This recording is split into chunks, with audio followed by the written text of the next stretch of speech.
ನಮಸ್ಕಾರ, ರಿವ್ಯೂ ಚಾನಲ್ಗೆ ಸ್ವಾಗತ. ನಾನು ಸೌಖ್ಯ ಗಾಂವ್ಕರ್. ಕೇರಳದಲ್ಲಿ ಬಿಜೆಪಿ ಭರ್ಜರಿ ರಣತಂತ್ರವೊಂದನ್ನು ರೆಡಿ ಮಾಡಿದೆ. ಮೋದಿಯವರು ಯಾಕೆ ಪದೇ ಪದೇ ವಿಸಿಟ್ ಮಾಡ್ತಿದ್ದಾರೆ? ಬಿಜೆಪಿಯ ಬೇಸ್ ಸ್ಟ್ರಾಂಗ್ ಇರೋದಂತಹ ಕೇರಳದಲ್ಲಿ ದಿಢೀರ್ ಏನು ಬದಲಾವಣೆ ಮಾಡೋಕ್ಕೆ ಸಾಧ್ಯ? 2 ಸಲ ಬಂದುಬಿಟ್ರೆ ಅನ್ನೋ ಪ್ರಶ್ನೆ ಒಂದು ಕಡೆ. 15 ದಿನಗಳ ಒಳಗಡೆ 2 ರ್ಯಾಲಿ, ಬಹಳಷ್ಟು ಕಾರ್ಯಕ್ರಮಗಳು, ಅಲ್ಲಿನ ಸೂಪರ್ ಸ್ಟಾರ್ಸನ್ನು ಭೇಟಿ ಮಾಡಿರೋದು, ಮದುವೆ, ದೇವಸ್ಥಾನಗಳು, ಇವೆಲ್ಲ ನೋಡ್ತಾ ಇದ್ದೀವಿ. ಕೇರಳದ ಕಡೆಗೆ ಯಾಕೆಷ್ಟು ಗಮನ ಹರಿಸ್ತಿದ್ದಾರೆ? ಲಕ್ಷ ಲಕ್ಷ ಮಹಿಳಾ ಶಕ್ತಿ ಕಾರ್ಯಕ್ರಮವನ್ನು ಉದ್ದೇಶಿಸಿ ಮಾತನಾಡಿದರು. ಇದೆಲ್ಲ ಆಗಿದೆಯಲ್ವ? ಹಾಗಾದರೆ ಬಿ ಜೆ ಪಿಯ ರಣತಂತ್ರ ಏನು ಕೇರಳದಲ್ಲಿ? ಸುಮ್ಮನೆ ಬರ್ತಿದ್ದಾರಾ ಮೋದಿ? ಯಾವ ಕ್ಷೇತ್ರ ಬಿ ಜೆ ಪಿ ಸರ್ವೆ ಪ್ರಕಾರ ಈ ಸಲ ಪಕ್ಕ? ಹಾಗಾದರೆ ಮಾಹಿತಿ ಮುಂದೆ ಇಡ್ತಾ ಇದ್ದೀವಿ. ಮಿಸ್ ಮಾಡ್ತೀವಿ, ನಮ್ಮ ಚಾನಲ್ನ ಸಬ್ಸ್ಕ್ರೈಬ್ ಮಾಡಿ, ಹಾಗೆ ನಿಮ್ಮ ಅಭಿಪ್ರಾಯ ಕಮೆಂಟ್ ಮಾಡಿ ತಿಳಿಸಿ. ಎಸ್ ವೀಕ್ಷಕರೇ, ಈ ಸಲ ಸೌತ್ ಟಾರ್ಗೆಟ್ ಗೊತ್ತಿರೋದೆ 50ರಿಂದ 55 ಸೀಟ್ಸನ್ನು ಗೆಲ್ಲಲೇಬೇಕು ಸೌತಲ್ಲಿ ಅಂತ ಅಂದ್ಕೊಂಡಿದ್ದಾರೆ. ಅದರಲ್ಲಿ ಕರ್ನಾಟಕ ಲಿಸ್ಟಲ್ಲಿ ಮೊದಲಿದೆ, ಇಲ್ಲಿ ಹೆಚ್ಚು ಸೀಟ್ಸ್ ಬರಬೇಕು ಅಂತ. ತೆಲಂಗಾಣ, ಆಂಧ್ರ, ತಮಿಳ್ನಾಡಲ್ಲೂ ಒಂದಿಷ್ಟು ಗಳಿಕೆ ಆಗಬೇಕು ಅನ್ನುವಂಥ ಆತ್ಮವಿಶ್ವಾಸ. ಈಗ ಆಗ್ತಿರೋ ಬದಲಾವಣೆಗಳು, ಮೋದಿಯವರಲ್ಲಿ ವಿಸಿಟ್ ಮಾಡಿದ್ದು, ಅಣ್ಣಾಮಲೈ, ಅಬ್ಬರ ಎಲ್ಲ ನೋಡ್ತಾ ಇದ್ದರೆ ಬಿ ಜೆ ಪಿಗರು ಒಂದಿಷ್ಟು ನಿರೀಕ್ಷೆ ಅಂತೂ ಇಟ್ಟುಕೊಂಡಿದ್ದಾರೆ. 2ರಿಂದ 3 ಸೀಟ್ ಬಂದರೂ ಕೂಡ ದೊಡ್ಡ ಬದಲಾವಣೆನೇ ಆಗಿಬಿಡುತ್ತೆ. ತಮಿಳ್ನಾಡಲ್ಲಿ 5 ಮಿನಿಮಮ್ ಬಂದೇ ಬರುತ್ತೆ ಅನ್ನೋ ಆತ್ಮವಿಶ್ವಾಸ. ಹೇಳ್ತಿರೋದು ನಾವು 20 ಗೆಲ್ತೀವಿ ಅನ್ನೋ ತನಕ ಅವರು ಮಾತಾಡ್ತಿದ್ದಾರೆ ಅಣ್ಣಾಮಲೈ ಅವರು, ಅದು ಬೇರೆ ವಿಚಾರ. ಕೇರಳದಲ್ಲಿ ಇಂಟ್ರೆಸ್ಟಿಂಗ್. ಕೇರಳದಲ್ಲಿ ಈ ಒಂದು ಕ್ಷೇತ್ರವನ್ನು ನಾವು ಗೆದ್ದೇ ಗೆಲ್ತೀವಿ ಅನ್ನುವಂಥ ರಿಪೋರ್ಟ್ ಈಗ ಬಿ ಜೆ ಪಿ ರೆಡಿ ಮಾಡ್ಕೊಂಡಿದೆಯಂತೆ. ಅಲ್ಲಿನ ಕಾರ್ಯಕರ್ತರಿಗೆ ಮತ್ತಷ್ಟು ಬಲ ತುಂಬುವ ಕೆಲಸಕ್ಕೆ ಈಗ ಮೋದಿ ಅಖಾಡ ಕೇಳಿತಿರೋದು ಬೇರೆ ಯಾವುದೂ ಅಲ್ಲ, ತ್ರಿಶೂರ್. ಈ ಸುತ್ತಮುತ್ತಲಿನ ಭಾಗಗಳಲ್ಲೇ ಹೆಚ್ಚು ಗಮನ ಹರಿಸ್ತಿರೋದು ಮೋದಿಯವರು.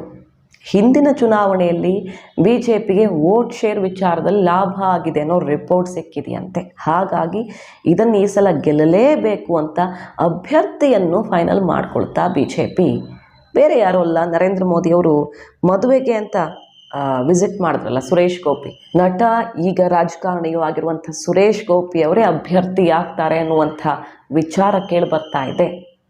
ಈಗ ನರೇಂದ್ರ ಮೋದಿಯವರು ಪದೇ ಪದೇ ಕೇರಳದಲ್ಲಿ ಆ್ಯಕ್ಟಿವ್ ಆಗ್ತಿದ್ದ ಹಾಗೆ ಖರ್ಗೆ ಅವರು ಕೂಡ ಆ ಭಾಗದಲ್ಲಿ ಸಂಚರಿಸಲಿದ್ದಾರೆ. ಅವ್ರದ್ದು ಒಂದು ಬಿಗ್ ರ್ಯಾಲಿ, ಒಂದು ಕಾರ್ಯಕ್ರಮ ಎಲ್ಲ ಆಯೋಜಿಸಲಾಗ್ತಾ ಇದೆ. ಸುಮಾರು 75,000 ಕಾರ್ಯಕರ್ತರನ್ನು ಸೇರಿಸುವಂಥ 4 ಪ್ರಮುಖ ಇವೆಂಟ್ಗಳನ್ನ ಖರ್ಗೆ ಅವರು ಅಟೆಂಡ್ ಮಾಡ್ತಾರೆ.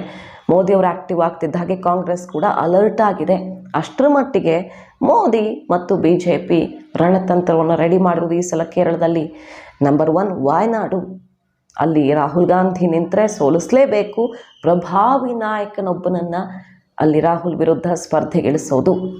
ರಾಹುಲ್ ನಿಲ್ಲಲಿ, ಇಲ್ಲ ಬೇರೆ ಯಾರೇ ನಿಲ್ಲಲಿ, ಅಲ್ಲಿ ಪ್ರಭಾವಿಯನ್ನು ಕಣಕ್ಕಿಳಿಸೋ ಲೆಕ್ಕಾಚಾರ ಆಗಿದೆ. ಅದರ ಜೊತೆಗೆ ತ್ರಿಶೂರ್ ಅಂತೂ ಗೆಲ್ಲಲೇಬೇಕು ಅಂತ ರಣತಂತ್ರ ರೂಪಿಸ್ತಾ ಇರೋದು ಮೋದಿಯವರು. ಕೇರಳ ಪ್ರವಾಸದ ಸಂದರ್ಭದಲ್ಲಿ ಅಲ್ಲಿನ ಬಿ ಜೆ ಪಿ ಕಾರ್ಯಕರ್ತರಿಗೆ ಕೊಟ್ಟಿರುವಂತಹ ಪ್ಲ್ಯಾನ್ ಹೇಗಿದೆ?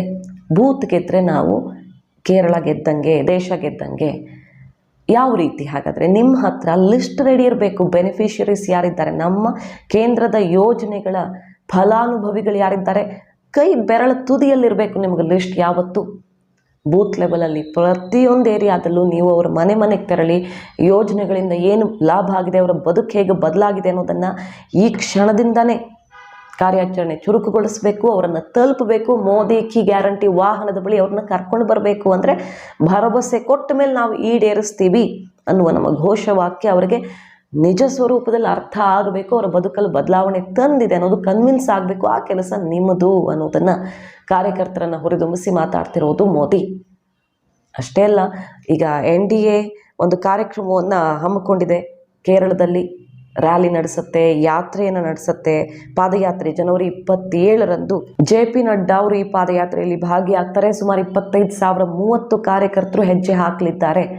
ಸೊ ಪದೇ ಪದೇ ಕೇರಳದಲ್ಲಿ ಹೊಸ ಪ್ಲ್ಯಾನ್ಗಳನ್ನು ರೆಡಿ ಮಾಡುವ ಮೂಲಕ ಒಂದು ಕ್ಷೇತ್ರ ಆದರೂ ನಾವು ಗೆಲ್ಲಲೇಬೇಕು, 1-2 ಕ್ಷೇತ್ರಗಳಲ್ಲಿ ಸದ್ದು ಮಾಡಬೇಕು ಅನ್ನೋ ಪ್ಲ್ಯಾನನ್ನು ಮಾಡಿಕೊಂಡಿದೆ. ಇಲ್ಲಿಂದ ಶುರು ಮಾಡೋಣ, ನಾಂದಿ ಹಾಡೋಣ ಕೇರಳ ಗೆಲ್ಲುವ ಕನಸಿಗೆ ಅನ್ನೋ ಲೆಕ್ಕಾಚಾರ. ಇದು ಫಲ ಕೊಡುತ್ತಾ ಕಾದು ನೋಡಬೇಕು. ಮಾಹಿತಿ ನಿಮ್ಗೆ ಇಷ್ಟ ಆಗಿದ್ರೆ ಮಿಸ್ ಮಾಡಿದ್ರೆ ನಮ್ಮ ಚಾನಲ್ನ ಸಬ್ಸ್ಕ್ರೈಬ್ ಮಾಡಿ, ಹಾಗೆ ನಿಮ್ಮ ಅಭಿಪ್ರಾಯ ಕಮೆಂಟ್ ಮಾಡಿ ತಿಳಿಸಿ. Thank you.